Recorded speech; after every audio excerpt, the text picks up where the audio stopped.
بسم الله الرحمن الرحيم. الحمد لله كما ينبغي الجلال وجهه وعظيم سلطانه، والصلاة والسلام على نبينا محمد وآله. اللهم لا سهل إلا ما جعلته سهلا وأنت تجعل الحزن إذا شئت سهلا. رب اشرح لي صدري ويسر لي أمري واحلل عقدة من لساني يفقه قولي. اللهم يا الله علمنا ما ينفعنا وانفعنا ما علمتنا وزدنا علما. هي التأملات القرآنية असांजो जेको बरनामज आहे, जेको सुबुह सां हिकिड़ी ॿ आयत पढ़ंदा आहियूं ऐं उन जो तदब्बुर ऐं तफ़सीर कंदा आहियूं ऐं कोशिशि कंदा आहियूं उन जी सम्झण जी आयत जी माना, छो जो असीं जे सम्झंदासीं त उन ते अमल करे सघंदासीं। मुख़्तसर दर्स दोस्तनि जे लाइ हूंदो आहे, यादगिरी हूंदो आहे उन्हनि जे लाइ, असांजे लाइ त छो जो अलाह ताला चए थो ज़किर फ़इन्न ज़िक्रा तंफ़अुल मुमिनीन। ऐं हीउ हिसो आहे 174। छो असीं तदब्बुर था कयूं क़ुर खे? छो जो अलाह जो हुकुम असांखे, अलाह ताला क़ुर चए थो किताबुन अंज़लनाहु इलैक मुबारकन लियदब्बरू आयातिहि वलियतज़क्करा उलुल अलबाब। इहो 29 आयत सूरत साद में अलाह चए थो किताबुन, ही किताब तव्हां तो नबी करीम खे चए थो त अंज़लनाहु इलैक, किताबुन अंज़लनाहु इलैक तोॾे नाज़िल कयो अथऊं, मुबारकुन बरकत वारो किताब आहे, बरकत वारो किताब आहे, लियदब्बरू त हिन खे सम्झनि ऐं तदब्बुर कनि, सिर्फ़ु तफ़सीर न कनि, तदब्बुर बि कनि। तदब्बुर ऐं तफ़सीर जीअं असां दोस्तनि खे पहिरियों सम्झायो त वॾो हुन में फ़र्क़ु आहे। तफ़सीर सिर्फ़ु माना निकिरंदी आहे ऐं तदब्बुर उन आयत खे हिकिड़े खे पढ़ी ऐं उन जो माण्हू कोशिशि सम्झे करे त हिन में अलाह साईं असांखे छा चवणु चाहे थो, कहिड़ी असांखे हुकुम असांखे पहुचाइणु चाहे थो, त असीं उन जे सम्झंदासीं त पोइ उन ते अमल करे सघंदासीं। त लियदब्बरू आयातिहि वलियतज़क्करा उलुल अलबाब, सम्झण वारा जेके हूंदा उहे सम्झी वेंदा। सो अॼु जेके असां वटि ॿ आयतूं आहिनि सूरत अल कहफ़ में आहिनि। अलाह ताला नबी करीम खे सल्लल्लाहु अलैहि वसल्लम खे चए थो वला तक़ूलन्न लिशैइन अऊज़ु बिल्लाहि मिनश शैतानिर रजीम वला तक़ूलन्न लिशैइन इन्नी फ़ाइलु ज़ालिका गदा इल्ला अन यशा अल्लाहु उज़्कुर रब्बक इज़ा नसीत वक़ुल असा अन यहदियनी रब्बी लिअक़रब मिन हाज़ा रशदा। पहिरियों हिन जो तफ़सीर जेको आहे, अलाह ताला चए थो नबी करीम खे त तूं वला तक़ूलन्न लिशै, न चओ त कहिड़ी शइ जे लाइ मां सुभाणे हीअ शइ कंदुसि, इन्नी फ़ाइलु ज़ालिका गदा, मां सुभाणे हीअ शइ कंदुसि, इल्ला अन यशा, इहो चओ त इंशा अल्लाह चओ, इल्ला अन यशा अल्लाह, अल्लाह साईं जे चाहींदो त थींदो। वज़कुर रब्बक इज़ा नसीत, ऐं जे तोखां विसरी थी वञे इहो चवणु, इज़ा नसीत वक़ुल असा अन यहदियनी वज़कुर रब्बक इज़ा नसीत, जे तोखां विसरी थो वञे तो अलाह खे यादि कर त इहा शइ तोखे यादि ईंदी। वज़कुर रब्बक इज़ा नसीत वक़ुल असा अन यहदियनी रब्बी लिअक़रब मिन हाज़ा रशदा। ऐं इहा चओ त अलाह साईं मूंखे हिदायत ॾिए ऐं अञा बि वेझो करे पंहिंजे पाण ॾे। इन आयतुनि जो तदब्बुर असीं कहिड़ो कंदासीं? त इहो सुवालु छो थियो? नबी करीम ॾे मके वारा काफ़िर आया त 3 सुवाल खणी त जे तूं नबी आहीं त असांजे 3 शयुनि जो इहे शइ असांखे ॿुधा, जे तूं चईं थो त नबी, छो जो मके वारा परेशान थिया नबी करीम खां त हीअ चइबो मां नबी आहियां, न पिया मञनि। पोइ हिननि क़ाफ़िलो कढियो मके खां यमन ॾे। यमन ॾे जादूगर हूंदा, जेके भोपा हूंदा, उहे साहिर जेके हूंदा उन्हनि ॾे, त उन्हनि खां पुछे अचो त हिन खे कहिड़ी शइ में असीं हिन मञूं या न मञूं, या नबी आहे या न। त पोइ उन्हनि भोपा, उहे छो जो साहिर हूंदा ऐं उन्हनि खे पुराणो किताबनि में हूंदा हुआ जेके मालूमात यहूदियुनि जा ईसाइनि जा, त इन्हनि खे इहो चयोनि त तव्हां हिननि खां 3 सुवाल पुछो, जे हिन जवाबु ॾिनो त पोइ हीउ नबी अथव। उहे कहिड़ा 3 सुवाल? पहिरियां पुछोनि अहलुल कहफ़ में जेके माण्हू छोकिरा नौजवान लिकी वेठा उन्हनि जो पुछोसि, अहलुल फितियत अहलुल कहफ़। ॿियो त ज़ुल्क़रनैन जो पुछोनि, ऐं टियों रूह जेको इंसान में आहे, इन शइ जो 3 शयूं उन्हनि खां पुछो। त नबी करीम खां अचे ही सभई मोटी आया यमन खां, वॾो सफ़र हो उन टाइम में, महीने खां मथे सफ़र हो, विया मोटी आया ऐं नबी करीम खे अचे चयोनि त जे तूं चईं थो त नबी आहीं ऐं तोखे मञूं त पोइ हिन सुवालनि जो असांखे जवाबु ॾे। त नबी करीम सल्लल्लाहु अलैहि वसल्लम हुननि खे छा चयो? नबी करीम हुननि खे चयो त मां तव्हांखे सुभाणे हिन जो जवाबु सभिनि खे ॾींदुसि। ऐं नबी करीम खां इहो वेसर थियो त इंशा अल्लाह रुगो कोन चई, इहो कोन चई त नबी करीम खां इहो इहो न चई त अलाह साईं हुन ॾे जिब्रील खे न मोकिलियो 15 ॾींहं। फ़हतबसल वही, जीअं तफ़सीरुनि में आहे त 15 ॾींहं जिब्रील न आयो। हाणे नबी करीम खे केॾां ख़बर पए त इहे शयूं 3 केॾां? हुन नबी करीम खे आसिरो त जिब्रील खे पुछंदुसि, ॿुधाईंदो मूंखे, पर हिकिड़ो ॾींहुं, ॿियो ॾींहुं, 3 ॾींहं हर रोज़ु ईंदासीं। हा मुहम्मद ॿुधा। नबी करीम बि परेशान थियो। पोइ जिब्रील आयो ऐं नबी करीम खे ॿुधाईं इहे 3 शयूं जेकी सूरत अल कहफ़ में आहे, याजूज माजूज जो ऐं असहाबुल कहफ़ जो उन्हनि जो उनखे सभु ॿुधायूं। पर इन खां पोइ असांजे नबी करीम खे ही अलाह जे तरफ़ां हिकिड़ो यानी अदब सेखारणु अलाह साईं हुनखे त कॾहिं बि इंसानु जेको आहे इंसान जेॾीमहिल विका शइ चए त इंशा अल्लाह अलाह साईं जे चाहियो त इहा शइ थींदी। त ईअं न सम्झे त मां करे सघंदुसि, रुॻो नबी करीम हुननि खे चयो मां सुभाणे तव्हांखे ॿुधाईंदुसि। त ॾिसो अलाह साईं हुनखे जिब्रील खे झले छॾियो, 15 ॾींहं न आयो ऐं नबी करीम ॾाढो परेशान थियो। त इंशा अल्लाह उहो त उलमा चवंदा वजूब क़ौलु इंशा अल्लाह अलल अज़्म फ़िअल शइ, यानी इंसान खे अज़्म आहे त मां इहा शइ ॿुधाईंदुसि या कंदुसि, सुभाणे मां हीअ कमु कंदुसि, सुभाणे मां चयो इंशा अल्लाह अलाह साईं जे चाहियो त इंशा अल्लाह थी वेंदो। त ईअं न चए मां रुॻो कंदुसि, यानी हिकिड़ो निस्बत ताक़त जी ऐं करण जी पंहिंजे पाण ॾे कॾहिं बि न आणे, छो जो इंसान आहे, ख़ालिक त ख़ालिक आहे, मालिक आहे ऐं मख़लूक़ रहे। त इहो अलाह ताला नबी करीम खे सल्लल्लाहु अलैहि वसल्लम हिकिड़ो सबक़ु ॾेई छॾियो ऐं असांजे लाइ क़यामत ताईं हर उम्मत जे लाइ इहो हिकिड़ो सबक़ु आहे त असीं अलाह सां ॿधल हुजूं।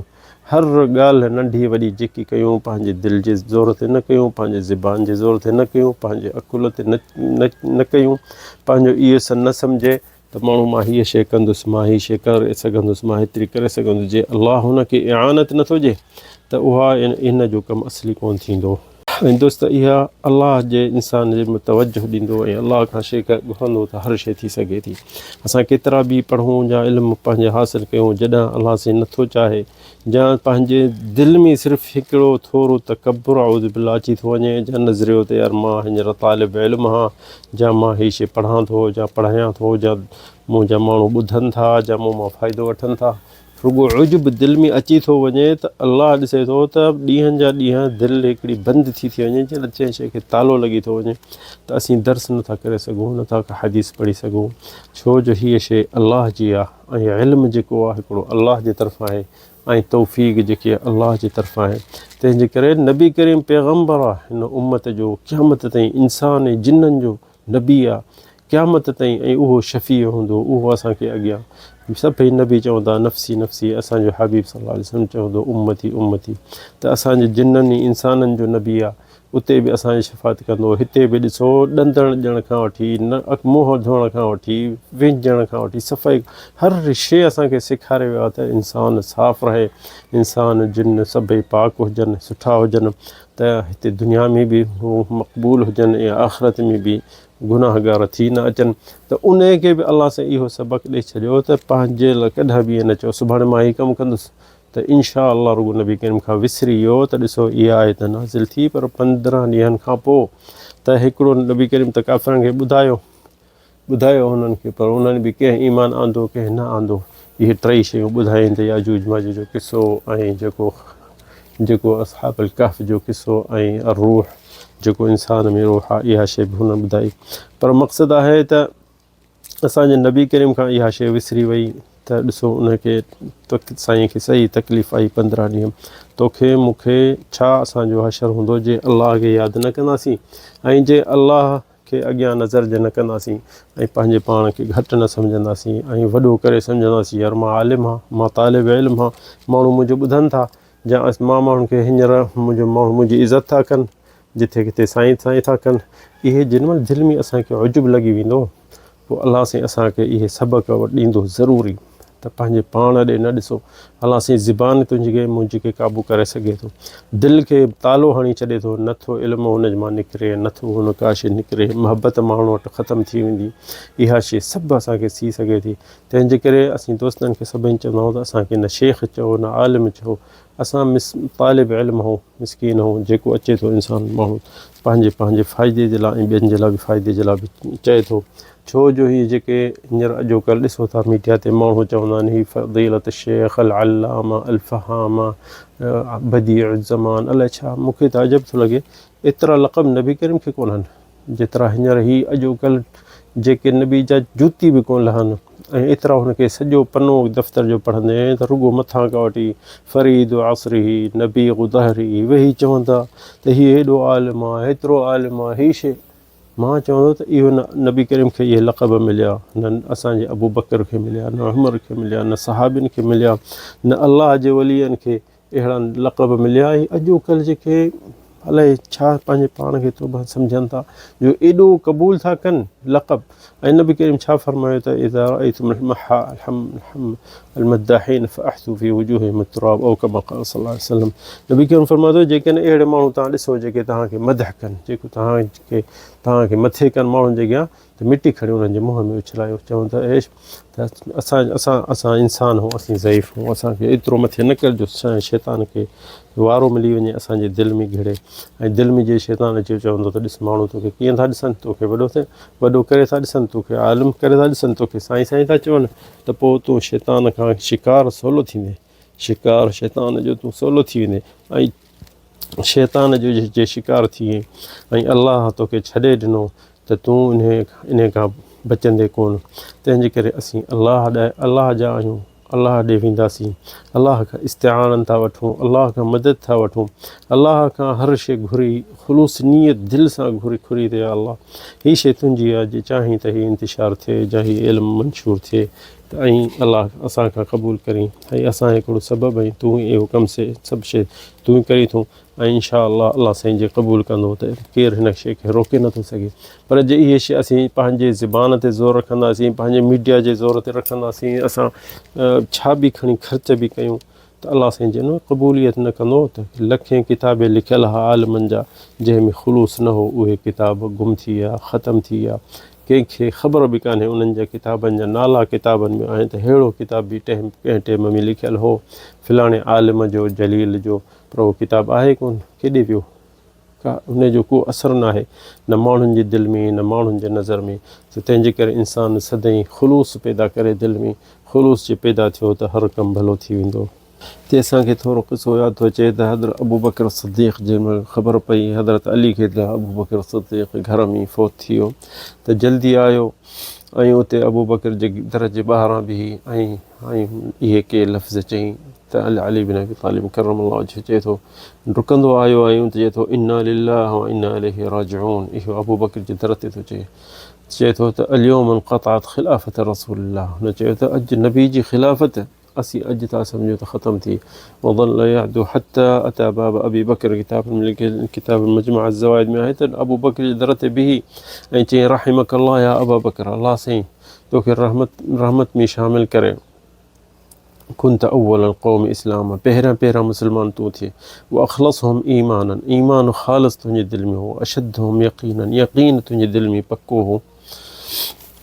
ॾिसो इहो केरु थो चए, इहो हज़रत अली थो चए, वो अख़वफ़हुम लिल्लाह, अलाह जो ख़ौफ़ तुंहिंजे दिलि में तमामु घणो, व अअज़महुम क़दरा, ऐं अज़ीम क़द्र तोखे अलाह से ॾिनो, व अफ़ज़लहुम मनक़बा व सुहबा, वधि में वधि नबी करीम जी सोहबत तोखे मिली, व अशरफ़हुम मंज़िला, तोखे इहा मंज़िलत वॾी मिली, व अशबहुम बिही सल्लल्लाहु अलैहि वसल्लम, ऐं वधि में वधि तोखे शबह ऐं तुंहिंजे उनजे उथण में नबी करीम जो थियो, समतन व हदियन, हिदायत ऐं समत, लिलमुमिनीन अबर रहीमा, मुस्लमाननि जे लाइ तूं पीउ वए रहीम, इज़ा सारो अलैका अयालन, सभु माण्हू तुंहिंजा नबी जा उम्मत तुंहिंजे अॻियां जीअं तुंहिंजा औलाद हुजनि।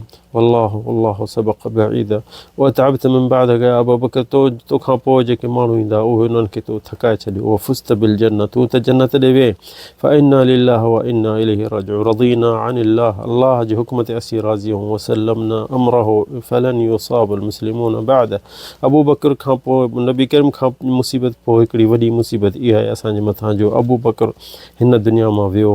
त चए थो कुंत लिद्दीन उद्दतन व हिस्ना, हिन दीन जे लाइ तूं हिकिड़ो किलो आहे, फ़अल्हक़क अल्लाह बिनबीह, तंहिंजे करे तोखे नबी पंहिंजे नबी सां जल्दी पहुचायो, ला हरमना अल्लाह अजरक वला अदलना बअदक, त अलाह साईं असांखे अजर ते सबुरु करण जो असांखे ॾींदो ऐं तोखां पोइ असांखे न विञाईंदो।